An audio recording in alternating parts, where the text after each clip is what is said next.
Bien, hermanos, vamos a leer, vamos a meditar un poquito en esta palabra, ¿verdad?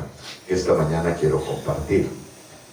El capítulo en sí comienza o el pasaje, ¿verdad?, que acabamos de leer, comienza desde el capítulo 5, versículo 16, ¿verdad?, que es las obras de la carne y el fruto del Espíritu. Dos cosas diferentes, las obras de la carne y el fruto que produce el Espíritu Santo.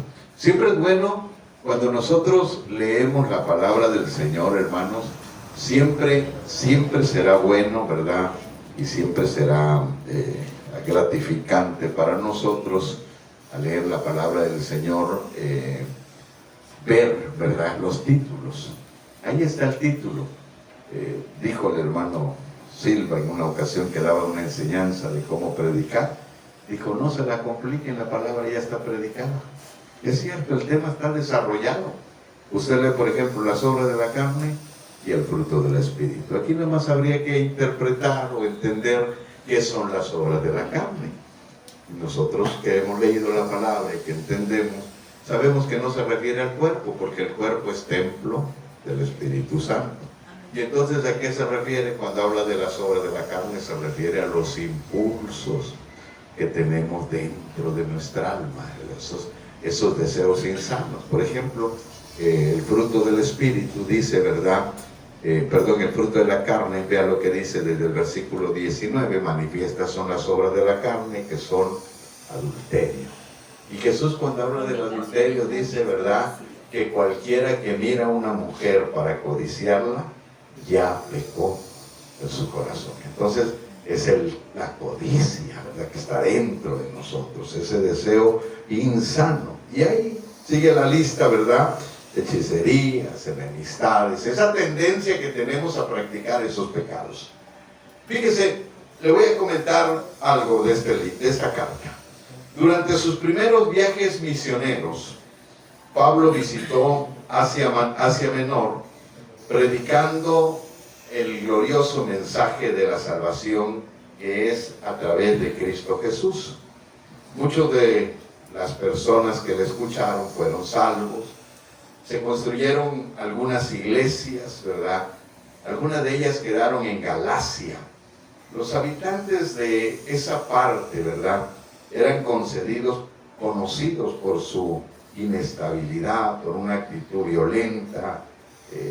Eran personas muy cambiantes de estado de ánimo, caprichosos, como usted lo quiera ver, personas antojadizas.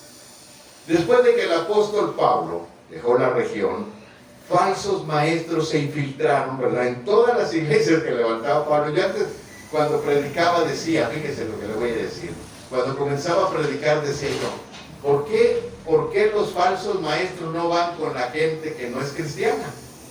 ¿Verdad? Para que por lo menos los convenzan de su doctrina errónea. Pero los falsos maestros son gente que Satanás usa precisamente para atacar la verdad del Evangelio. Siempre que nosotros ganemos un alma, va a haber alguien que va a querer infiltrarle una doctrina errónea. Va a querer alguien que le va a querer jalar para otra doctrina. ¿Por qué? Porque ese es el trabajo de Satanás. No solamente los cristianos, no solamente luchamos para ganar un alma, sino para mantenerla todavía. Se lo digo, ¿verdad? Soy pastor de casi 40 años de predicar el Evangelio y me doy cuenta que toda la vida los predicadores tenemos que estar luchando por mantener esa doctrina. ¿Por qué los falsos maestros no llegaron a Galacia cuando Pablo no llegaba todavía? ¿Por qué no llegaron a Corinto, verdad? Esperaron hasta que Pablo les evangelizara y entonces ahí, ¿no? Y esto no es nada personal, pero vean los testigos de Jehová, no buscan pecadores. Nunca va a haber un testigo hablándole a un borracho. Y si le hablan, ni caso le hacen. Pero ¿sabe a quién buscan? Usted tiene una Biblia, dice. Usted conoce, ¿verdad? A esos son los que buscan, para infiltrarles doctrinas erróneas. Y Pablo no es la excepción, siempre tuvo que estar batallando con este tipo de personas. La idea en los tiempos de Pablo era una mezcla de mensaje de cristianismo con judaísmo. O sea, los falsos maestros decían, sí, sí van a ser salvos, pero tienen que observar la ley. La persona que quiera ser salva tiene que observar la ley. Tiene que cumplir la ley para poder ser salva. Y el mensaje de Pablo, obviamente, ¿verdad?, era que no es una mezcla de Cristo y Moisés. La gracia es algo que Dios nos da, ¿verdad? Pero estas personas, para alejar a los Gálatas del apóstol Pablo, decían que era un mentiroso, que Pablo no fue discípulo de Jesús, porque la estrategia que siguen los falsos maestros, todos están cortados por la misma tijera. El diablo no es nada nuevo, todo eso siempre lo ha hecho. Le decía yo a una persona, ¿verdad? No crea que esto de descuartizar gente es nuevo para la sociedad de hoy, según más civilizada, pero es el mismo diablo viejo. Eso ya se hacía antes, le dije. Todo eso que usted mira que se hace hoy, señora, le dije, ya se hacía antes. Busque los registros de la historia y se va a dar cuenta que el diablo es el viejo siempre. Siempre. Dijo el pastor Alejandro Bullón, ¿verdad? Me gustó una frase que él usó. Dijo, ¿verdad? ¿Por qué predica, le dijo una persona, por qué predica un evangelio diferente si el mundo ya cambió? Y le dijo el hermano Alejandro Bullón, ¿por qué predica la misma palabra que hace años nos dieron? Dice, si el mundo ya cambió. Usted está predicando un evangelio viejo y ya el mundo cambió. Y le dice el hermano, porque el hombre es el mismo viejo y mañoso de siempre. Todo cambia, pero el hombre no cambia. El hombre sigue siendo duro de corazón. Alguien me decía un día, ¿verdad? ¿Por qué fue dada la carta de divorcio? Y dije, por la dureza del corazón. Le dije, ¿qué el hombre hoy ya va hablando? ¿Qué? El hombre siempre es duro. El hombre siempre es una persona difícil, ¿verdad? Y ellos, los falsos maestros, sabían, ¿verdad?, que desacreditando al apóstol Pablo, miren, no desacreditaban el mensaje de Pablo porque no lo podían desacreditar. Hay dos cosas, yo siempre le digo a las personas. Las personas a veces me dicen, oye hermano, y esta persona, le dije, mira, no sé cómo sea, pero lo que predica es bueno, lo que predica es real. Porque hay diferencia entre predicar un mensaje erróneo y predicar la verdad de Cristo. Hay una gran diferencia. Nosotros siempre oímos la voz de Satanás. Es que, fíjate que esa persona hizo esto, que el diablo va a sacarle el pasado, le va a sacar los errores. ¿Por qué? Porque no quiere desacreditar al hombre. Lo que quiere desacreditar es el mensaje que trae el hombre. No tiene que ser muy selectivo. Por eso yo siempre cuando subo en la página algunas publicaciones, ¿verdad? A veces le da risa a los hermanos porque le digo, no, hermano, es que esto que dice este varón es correcto. A lo mejor otras ideas las tiene malas, pero lo que es bíblico no se puede negar.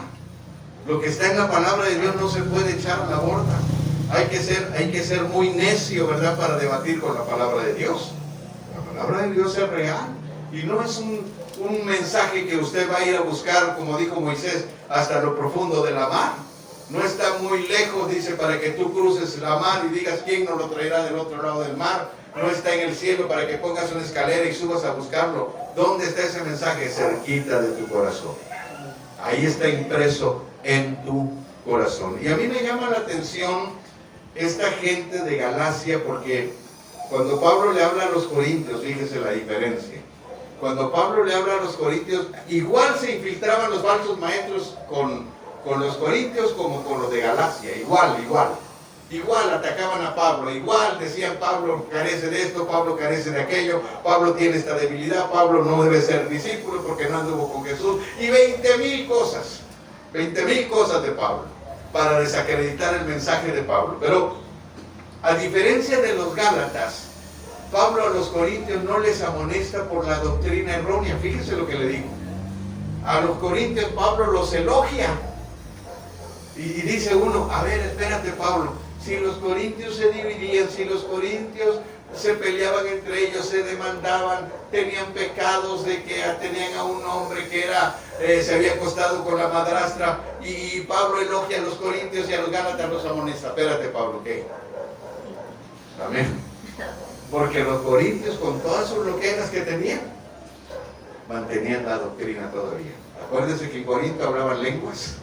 En Corinto, ahí se manifestaban los dones del Espíritu. Así hay iglesias, mantienen la doctrina, que son chismosas, pero mantienen la doctrina. Ahora, a eso los amonestó Pablo de otra cosa, ¿verdad? Les amonesta la conducta, les amonesta el comportamiento, pero no que se fueran detrás de los falsos maestros, porque en cierta manera cuenta nuestra forma de ser. Por ejemplo, en el caso de los Gálatas eran volátiles, rápido cambiaban, eran cambiantes, eran gente explosiva, así que ahorita podían estar de un lado y al otro día del otro lado. Su estado de ánimo era fluctuante. En el caso de los corintios no, porque eran muy orgullosos. ¿Se da cuenta? ¿Cómo se cuenta el estado de ánimo? Los corintios no eran de que los iban a mover para allá y para acá, no, ellos alegaban otras cosas, ellos tenían otro problema. Pero en fin, las dos cartas que escribe Pablo es porque había problemas, ¿verdad? Se entiende que los problemas eran serios en estas iglesias. Y algunos creyentes de Galacia fueron afectados por estos ataques, ¿verdad? De Satanás, y yo no sé cuánto dolor y frustración debió sentir el apóstol Pablo cuando le llegaron las noticias de que en Galacia los legalistas judaizantes promovían su doctrina erróneamente. Por eso cuando usted lee los Gálatas se enfoca mucho precisamente al legalismo. Pablo se siente movido a una rápida y decisiva acción, toma su pluma y escribe esta carta indignada a sus amados hijos en la fe. En ella establece el verdadero carácter de la salvación como dada por gracia de principio a fin, no ganada por la observancia de la ley, ni en todo ni en parte. Las buenas obras, fíjese bien, no son una condición para la salvación. Hace días me decía una señora que le estaba hablando del Evangelio, me dice, pero es que usted no sabe que yo hago muy buenas acciones, yo doy a las personas de la tercera edad, yo ayudo a los niños. Y le dije, sí, Dios lo sabe lo que usted hace. Pero a ver, le voy a poner un ejemplo, a ver si le ayuda. Le dije, le voy a poner un ejemplo. Y dice, a ver, dígame, señor. Le dije, mire, supóngase que usted, su esposo llega un día y le trae un ramo de flores, le trae unos chocolates, le trae unos dulces, le trae todo lo que a usted le gusta. Y usted dice, qué lindo mi esposo. ¿Amén? Pero le dice, ahí en la esquina se quedó mi amante. A su nombre. Gloria. Y usted dice, pero pues me trajiste buenos regalos. Una, o usted es interesada, o dos, usted se hace la que no ve. Pero si algo está pasando así, es porque usted no debe de estar bien, le dije. Se quedó pensando. Dijo, ya no me diga más. Dije, espéreme, voy para allá.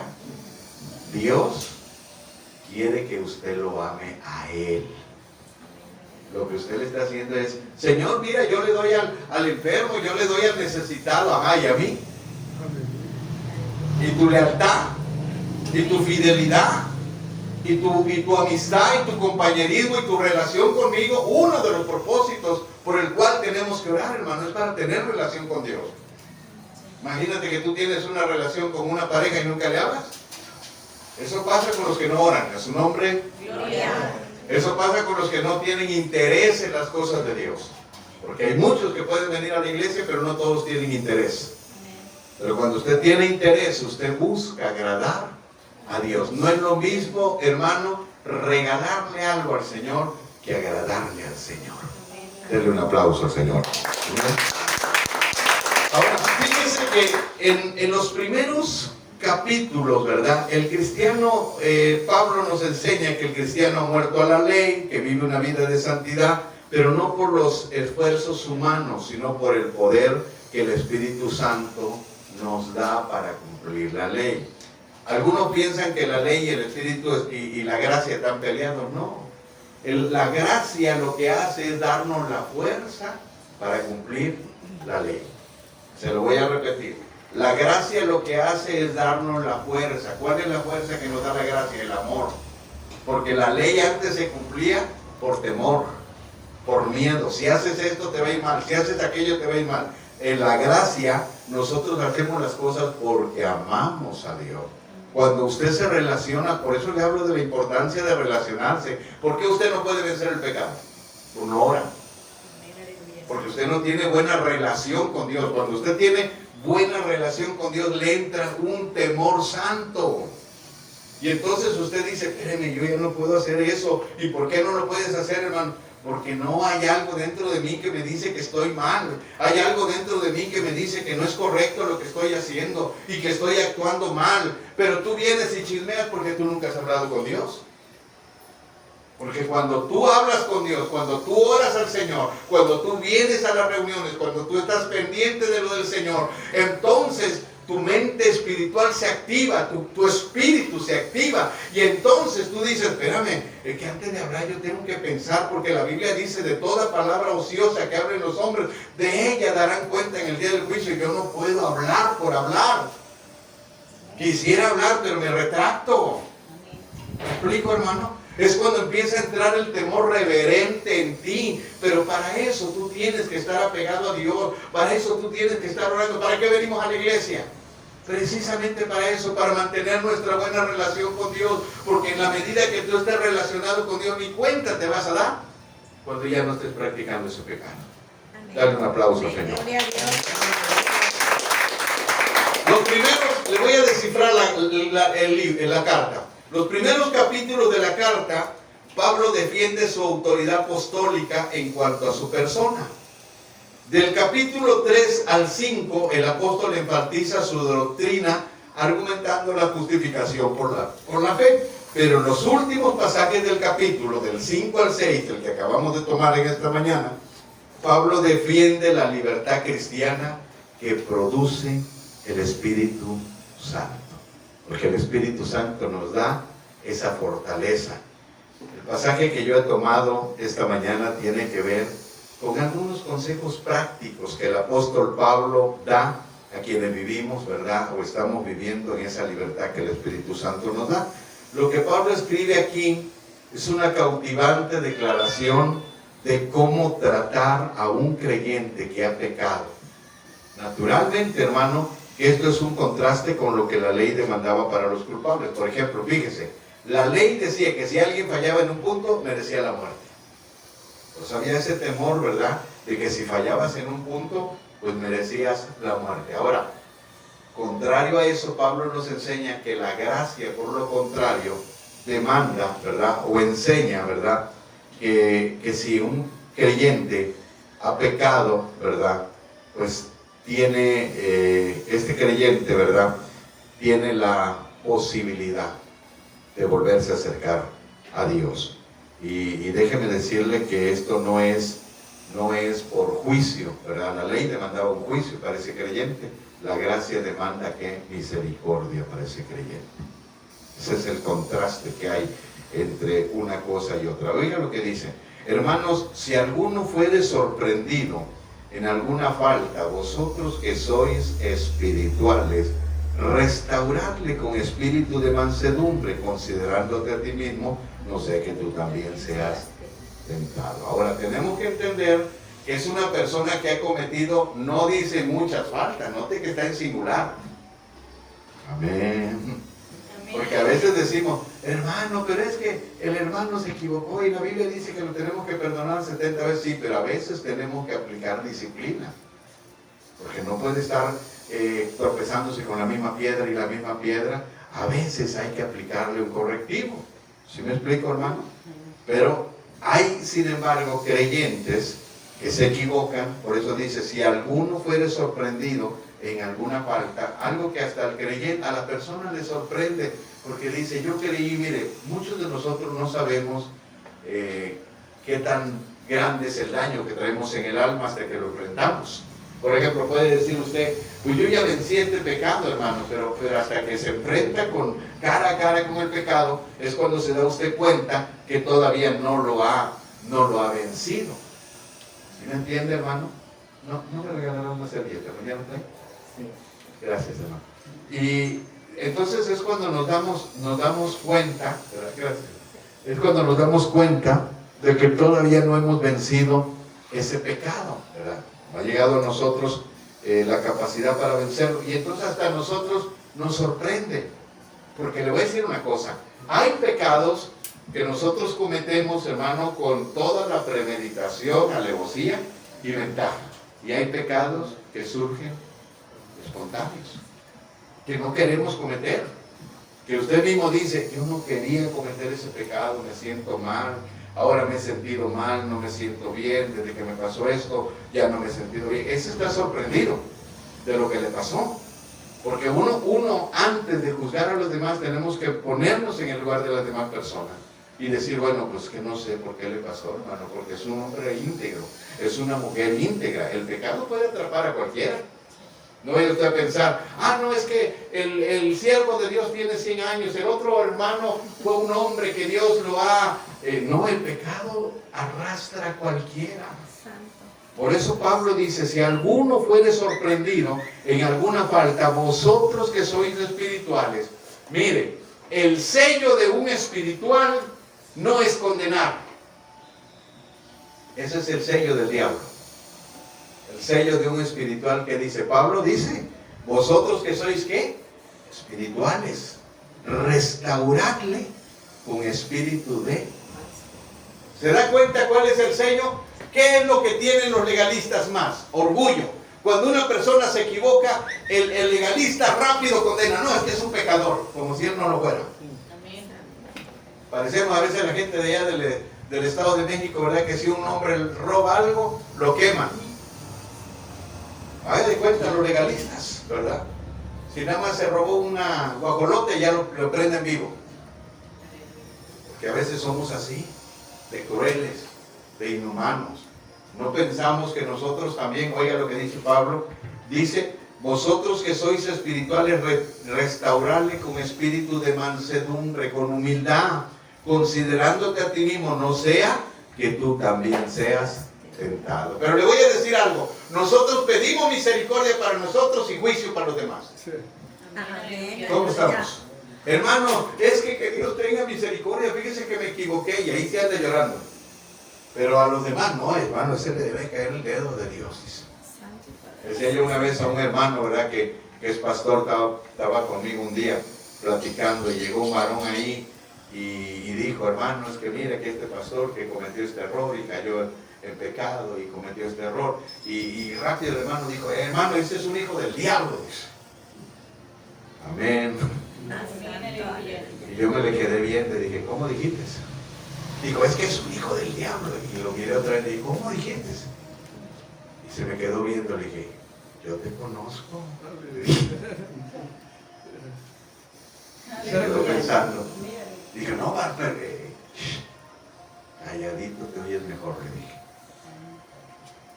Y le dije ahí 2, 3 cositas. O ya no te acuerdas, le dije. Amén. Y me dice, pero es que cállate mejor, varón. Haces mejor. Porque también le has regado, varón. También hemos cometido esos errores. Ayer me decía una persona, es que aquí venía un pastor, fíjese lo que me decía, aquí venía un pastor y quería cambiar a todos y le decía a todos que se convirtieran y quería que todos aquí se convirtieran a su religión. Y yo veo que usted es diferente. Y luego me dice, y aparte todavía enamoraba aquí a las señoras. A su nombre. Gloria. Y me sonreí y le dije, mire, yo no lo voy a acusar porque no lo conozco. 2, porque es un ser humano también. Le dije, también tiene errores, también se equivoca y quizás está confundiendo la profesión con su vida personal. Pero yo le puedo decir eso porque ya pasé por ese proceso. Ya entendí que no podemos confundir la profesión. Por ejemplo, un médico no puede enamorar a una paciente. ¿Sí me entiende? Le dije. Tampoco un psicólogo debe de relacionarse con una paciente.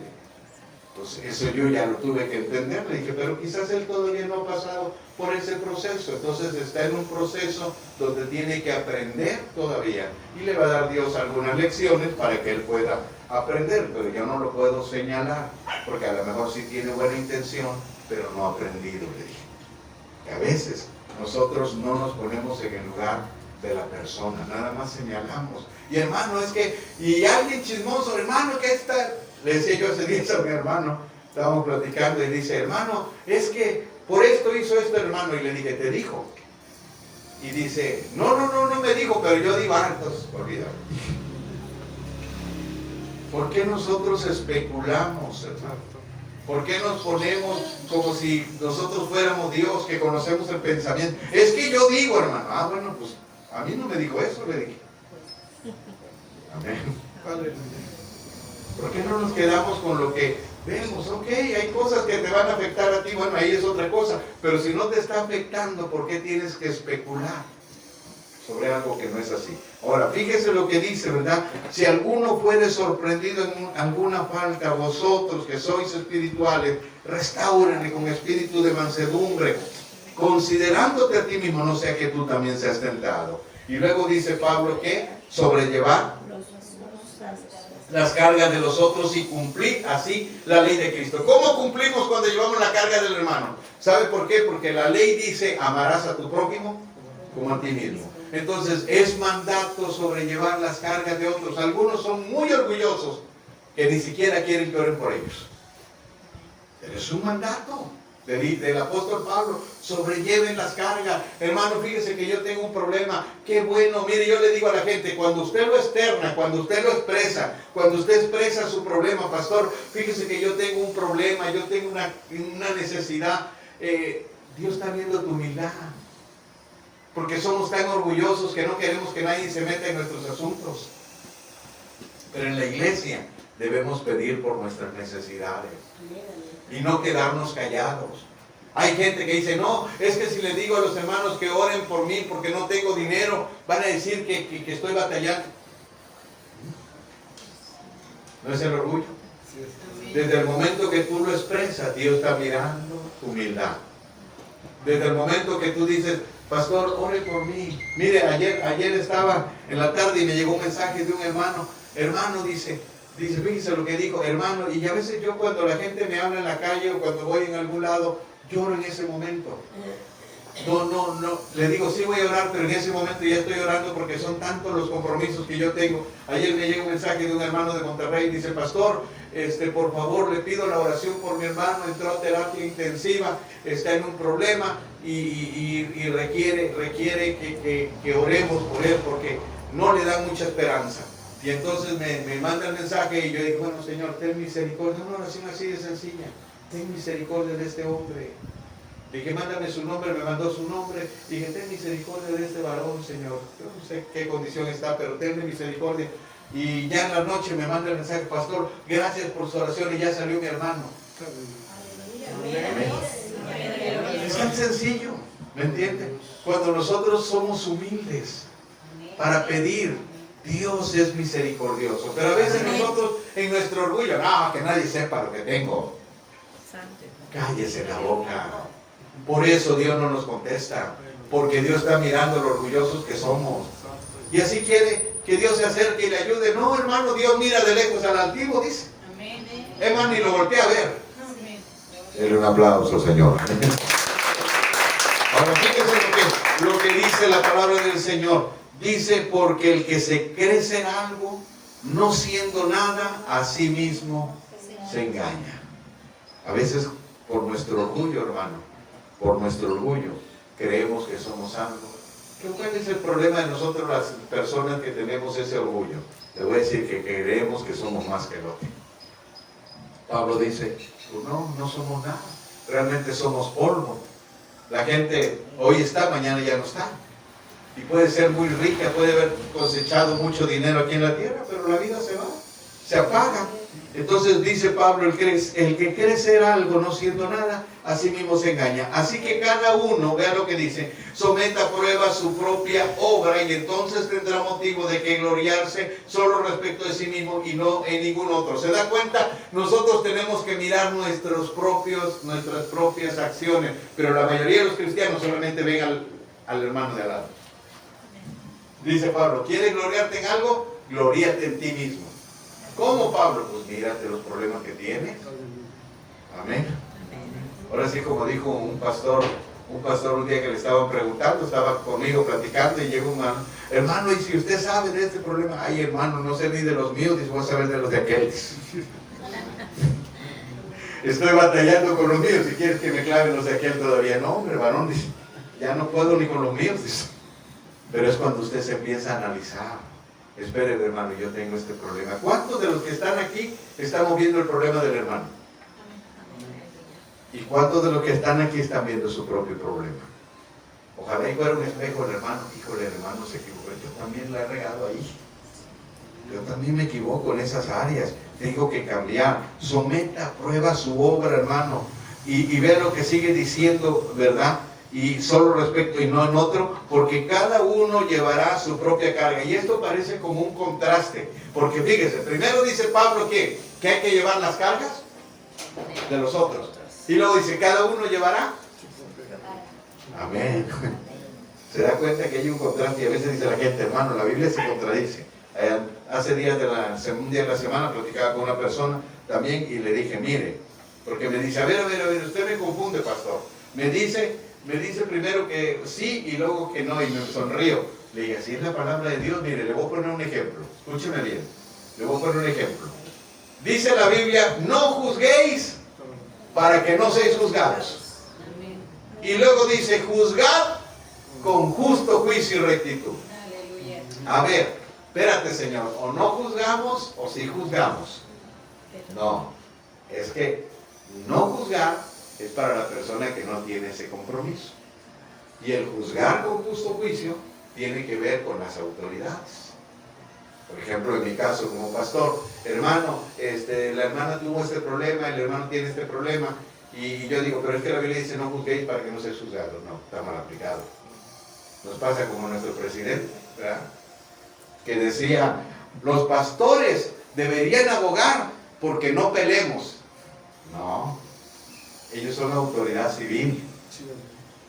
No hay que confundir vocaciones. Nosotros somos pastores. Las autoridades civiles están para imponer orden. Nosotros predicamos del amor y de que se convierta el delincuente, ¿verdad? Y que bendito Dios se convierta, pero es una posición diferente la que tenemos. No hay que intercambiar posiciones. A veces intercambiamos posiciones. Por eso dice la Biblia, no juzgar. Bueno, pues como dijo una vez un hermano, pastor, pues mire, pasó esto, pasó en la iglesia, ¿verdad? Dijo, se agarraron las hermanas, aquí pelearon, se agarraron. Dijo, y usted estaba ahí, ¿no? Sí. Pues yo nomás me quedé viendo, pastor, porque dije, si me meto se va a hacer más grande el chisme. Amén. Dijo, pero pues usted sí se tiene que meter. A ver, denle un aplauso al Señor. ¿Por qué cree que? ¿Usted por qué cree que los pastores somos mal queridos por siempre? Porque si no le caemos bien a uno, pues caemos mal con el otro, ¿verdad? Pero a veces uno tiene que tomar decisiones, y a veces drásticas, ¿verdad? Drásticas, pero ese es el trabajo de nosotros los pastores. Ahora, fíjense lo que dice Pablo. Cuando Pablo habla en este pasaje que cada uno llevará su propia carga, dicen los comentaristas que cuando dice sobrellevar las cargas los unos de los otros, usa una palabra más liviana, que tiene que ver como cargar una mochila.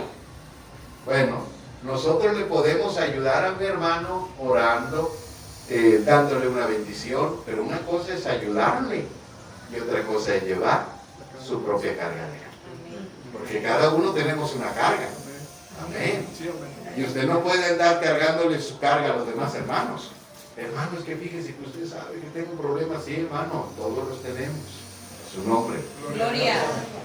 Vamos a estar orando por ti, te vamos a ayudar en lo poco que podamos. Pero, ahora sí le voy a decir una palabra muy fuerte que dijo mi cuñado. Mi cuñado decía en una ocasión, ¿verdad?, que había un hermano que siempre, hermano, mire que tengo este problema, y ahí iba y lo ayudaba. Y otro problema también lo ayudaba. Y otro problema también lo ayudaba. Y dice un día mi cuñado que vino, hermano, tengo este problema, y dice mi cuñado, espérate, hermano, soy tu hermano, no tu papá. Amén. A veces estamos confundidos, ¿me entiende? Por eso dice Pablo que hay compromisos que usted tiene, hay responsabilidades que usted tiene que cumplir. Como padre, como esposo, como hijo, son responsabilidades propias. Cada uno de nosotros tenemos nuestras propias responsabilidades. Y yo no puedo decir, hermano, ¿sabe qué? Es que fíjese que yo tengo que mantener a mis hijos. ¿Será que me puedan ayudar a mantenerlos? Y hay pastores que así lo hacen. A su nombre. Gloria. Eso lo tengo que hacer yo. Y el tiempo que fui evangelista, Dios lo sabe y mis hijos lo saben, que el tiempo que era evangelista no era pastor de una iglesia. Dios no me había llamado de tiempo completo, porque este es un llamado. Para que tú dependas de Dios tiene que ser un llamado y tienes que aprender a vivir por fe. Yo todavía no había aprendido a vivir por fe y yo le echaba mucho al trabajo, y Dios bendiga al hermano Tele y al hermano Abraham, que me conocieron. Dios lo bendiga, el pastor de Columna de Fuego, que es mi amigo, cómo me ayudaban con los contratos para conseguir, porque hay muchos hermanos, ¿verdad?, que no hacen nada y quieren que los demás carguen con su responsabilidad. A su nombre. Gloria. Y lo digo por los que nos están viendo ahí, porque hay muchos que son así. Y el apóstol Pablo, ¿qué dice? El que no trabaje, que no coma. Entonces es necesario, ¿verdad?, que ellos lleven su propia carga. Y esto, ¿por qué? ¿Verdad? Porque le repito, en aquel tiempo mis hijos estaban chicos. Algo que le decía yo a ella, era una persona: mira, yo pude tener muchos errores con mis hijos y cometí muchos, pero una de las cosas que te puedo decir, yo los enseñé a trabajar. Está Josué y está Josías. A los dos me lo llevaban. Con Meraris fui un poco tolerante, que no debía ser porque era mujer, y yo me quería la antigüita, donde el hombre es el que provee. ¿Me explico, hermano? Entonces yo lo llevaba, ¿verdad? Y estos hermanos, el hermano Tele y el hermano Abraham, que son albañiles que se dedican a la obra, ¿verdad?, me conseguían en ese tiempo, traía una camioneta yo y me conseguían para cargar ladrillos, ¿verdad? Cargábamos ladrillo del chote y otras tantas cosas que yo hacía en ese tiempo. Pero siempre me llevaba a mis hijos para que me ayudaran, ¿verdad? Porque incluso yo batallé mucho para dejar el trabajo material por el espiritual. Yo batallé, esa fue una lucha grande para mí. Algún día le voy a platicar ese asunto, pero yo tuve que batallar mucho, porque yo decía, tenía mucho orgullo en mi corazón y decía, no, hermano, yo puedo trabajar, y estaba joven, yo puedo echarle ganas. No tengo que preocuparme de eso, hermano. Si no hay ofrenda, yo voy como quiera, porque siempre he predicado por amor a Dios. Y yo voy como quiera igual, hermano. A mí nomás le decía a veces a los pastores, hermano, es que esta chica Laura no la hace, yo voy, nomás dame 3 días de trabajo, déjame trabajar, porque si tengo que trabajar, varón, y ya voy, y predico. Y así le hacíamos muchas veces. Dios bendiga por ella al hermano Pío, que fue mi amigo también, que abría obras, el varón, y era trabajador, y yo le apoyaba siempre en las obras donde iba. No sé si estará por aquí todavía el hermano. Pero a lo que trato de decirle, hermano, es que una persona tiene que tomar sus propias responsabilidades. ¿Me entiende? Hay responsabilidades que a la iglesia podemos ayudarle, podemos compartir y decir, a ver, hermano, gracias a Dios, aquí no hay gente de esa, se lo digo con todo el corazón. Aquí la mayoría de los hermanos aquí son muy cumplidos, ¿verdad?, en sus cosas. Pero sí he visto lugares, y lo digo por los que nos están viendo, sí hay personas en otros lugares que son lo que se conoce como encajosos. A su nombre. Gloria. Amén. Eso hay que cuidarlo como cristianos. Hay que cuidar esos comportamientos. Ahora, fíjese lo que dice, ¿verdad? Dice, porque cada uno sobrellevará su propia carga. El que es enseñado en la palabra, haga partícipe de toda cosa buena a que lo instruye. Y aquí Pablo toca un tema muy fundamental, ¿verdad? Porque a veces nosotros recibimos, no sé, Pablo tocó mucho este tema, porque hay una cosa que decía un comentarista y que sí es cierta, ¿verdad? Pablo sabía que el diablo siempre ataca las finanzas. ¿Sabía usted? Es un tema medio embarazoso y nadie quiere hablar de eso. Y a veces, ahorita más con las redes sociales, en el Facebook, atacan. Pero le voy a decir por qué. Porque el diablo sabe que dejando en la escasez a un ministro, la obra del ministro va a mermar. Porque si un ministro no tiene recursos, ¿cómo se extiende? ¿Cómo se expande? La base para que un ministerio crezca son los recursos, por si no lo sabe. Una de las cosas que tiene que ser como prioridad dentro de cualquier congregación es el sostenimiento de los ministros. Y eso Pablo lo enfatiza una y otra vez. Ténganlos por doble honor. Aparte, dice el apóstol Pablo, el buey trilla y el buey es digno de comer, ¿verdad? De lo que trilla. El obrero también es digno de comer de su salario. Frases de esas que usa Pablo. Ahora, en este pasaje Pablo vuelve a poner otra vez el dedo en el renglón y oiga lo que dice Pablo, ¿verdad? Dice así, dice Pablo, ¿verdad? El que es enseñado en la palabra haga partícipe de toda buena o de toda cosa buena al que lo instruye. ¿Por qué? Porque dice Pablo, si un pastor te da la palabra, si un hermano te da la palabra, pues también bendícelo. Amén, aleluya. Amén. No, nomás le traigas problemas, porque sabe que hay muchos creyentes, no voy a decir nombres, pero hay muchos creyentes que solo pruebas le traen problemas, le traen a los pastores. Hermano, yo tengo este problema y tengo este otro problema. Y hermano, ahora venga para acá, venga para allá. Y hay pastores que no tienen ni para el pasaje. A su nombre. Gloria. ¿Y cómo va a tener para el pasaje si el creyente no diezma? Y si no ofrenda, a su nombre. Gloria. Decía un pastor, amigo mío, un día estaba platicando con él. Dijo mi hermano, dijo, ¿será que me puedes echar la mano? Y se le queda viendo el pastor. Dice, sí, hermano, ¿cuánto necesitas? Como se llevaba con él. Dijo, no, pues présteme 500 pesos. Pero si nunca has diezmado, varón. ¿De dónde te voy a prestar si no diezmas? A su nombre. Gloria. Se oye fuerte, pero es la verdad. Me explico. Hermano, venga para acá al hospital. Está un enfermo en el hospital. ¿Y cómo voy, hermano? Si no me han dado una ofrenda nunca. Amén, aleluya. Dale un aplauso al Señor, no se ponga así.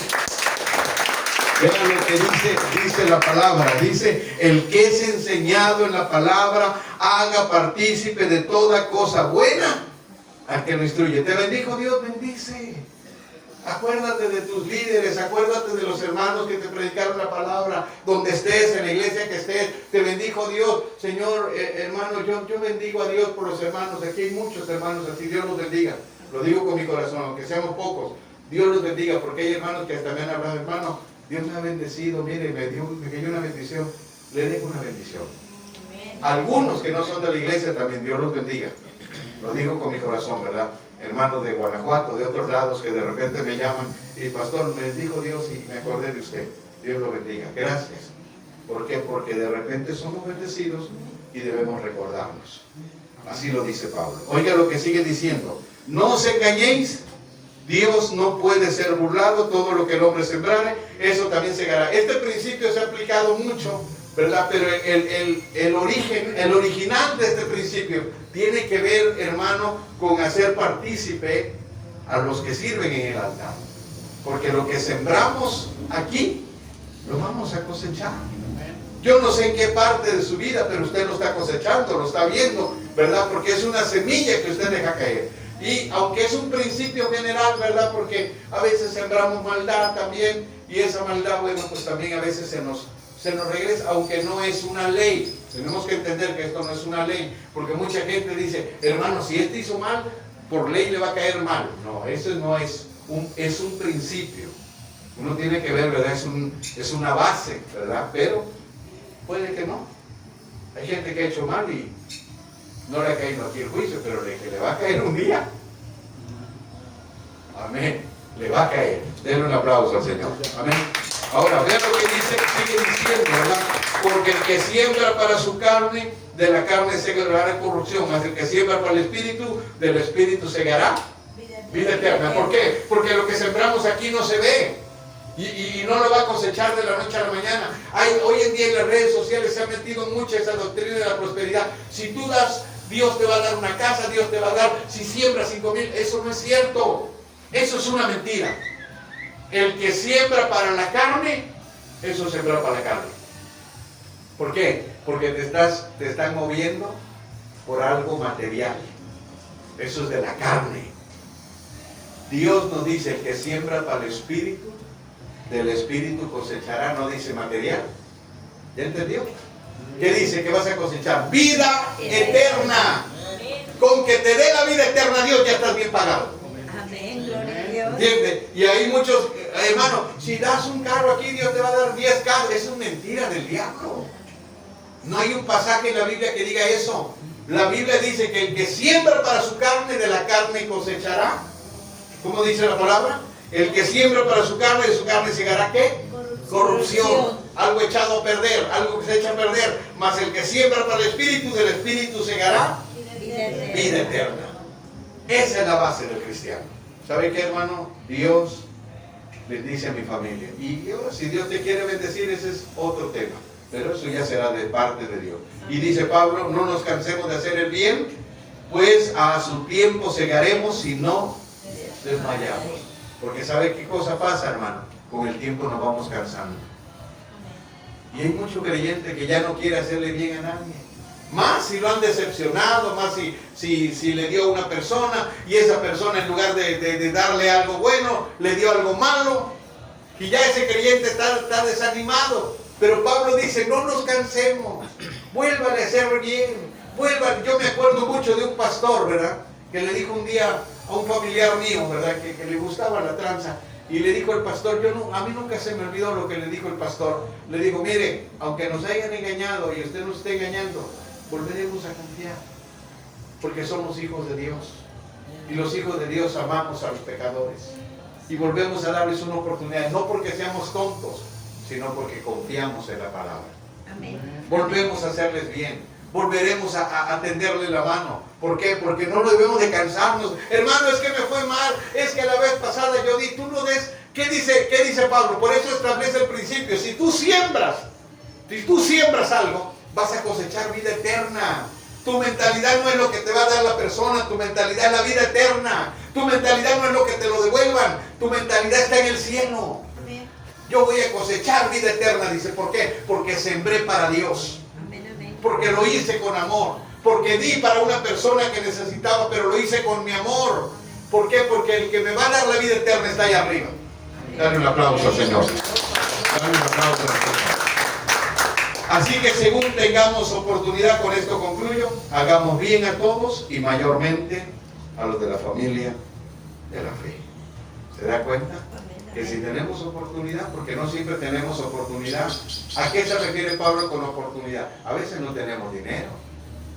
Y no es pecado que usted quiera ayudar a alguien y no tiene. A veces algún hermano, préstame 100 pesos. Pues no tengo, hermano. ¿De dónde te los presto? Si no tengo. Pero si los tienes, es una oportunidad que tienes. No la desaproveches.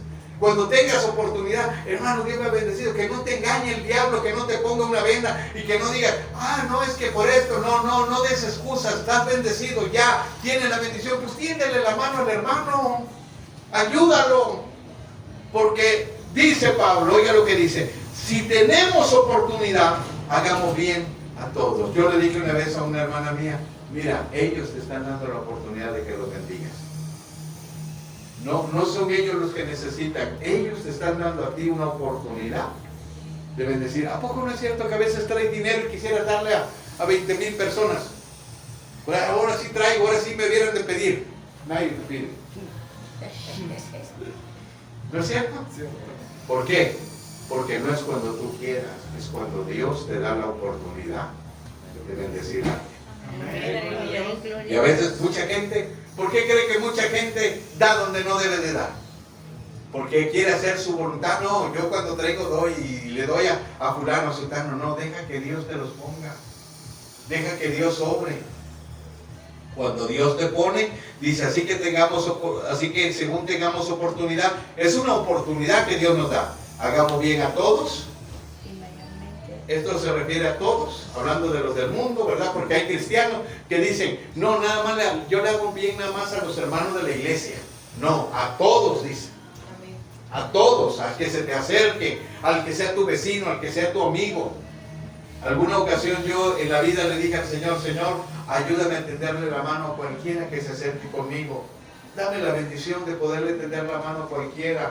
Sea que me pida una cosa, que me pida otra cosa. Y en esos días me acuerdo que una vecina me pidió y me dijo, oiga, fíjese que le quiero pedir un favor. Dije, sí, es que había un muchacho que me llevaba mis cosas, pero ya me quedé sin chofer porque el muchacho se fue y yo ahorita tengo mis cosas, no sé cómo llevarlas para vender.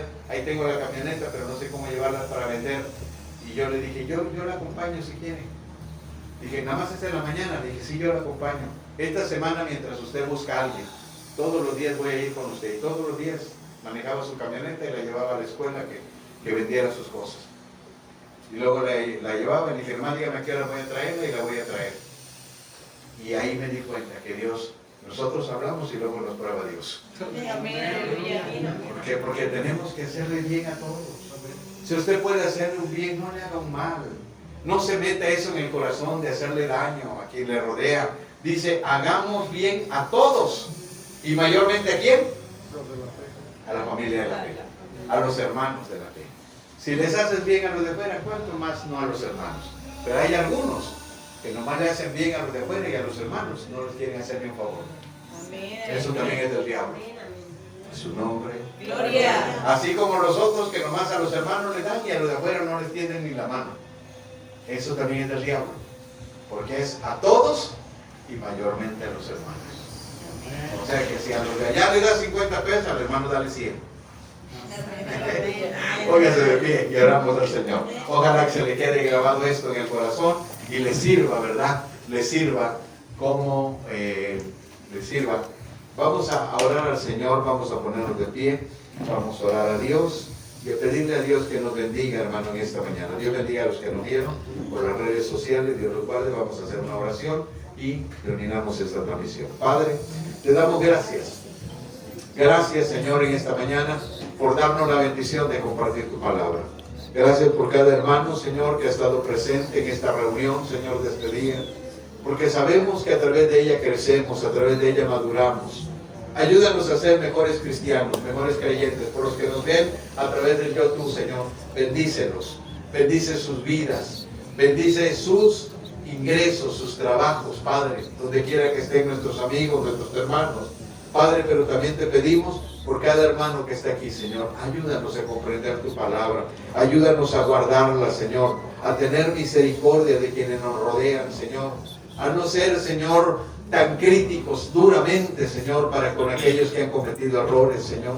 Sabemos que hay gente, Señor, que se ha equivocado sin querer, Señor, pero tú eres el único que los puede ayudar. Padre, ayuda a mi hermana, ayuda a mi hermano, si alguno está pasando por tribulación, si alguno está desalentado, Señor, alienta su fe, Padre, en el nombre de Jesús. Gracias, amado Dios. Gracias, Señor. Amén y amén. Dios los bendiga, hermanos. Gracias a los que nos vieron. Muy bien.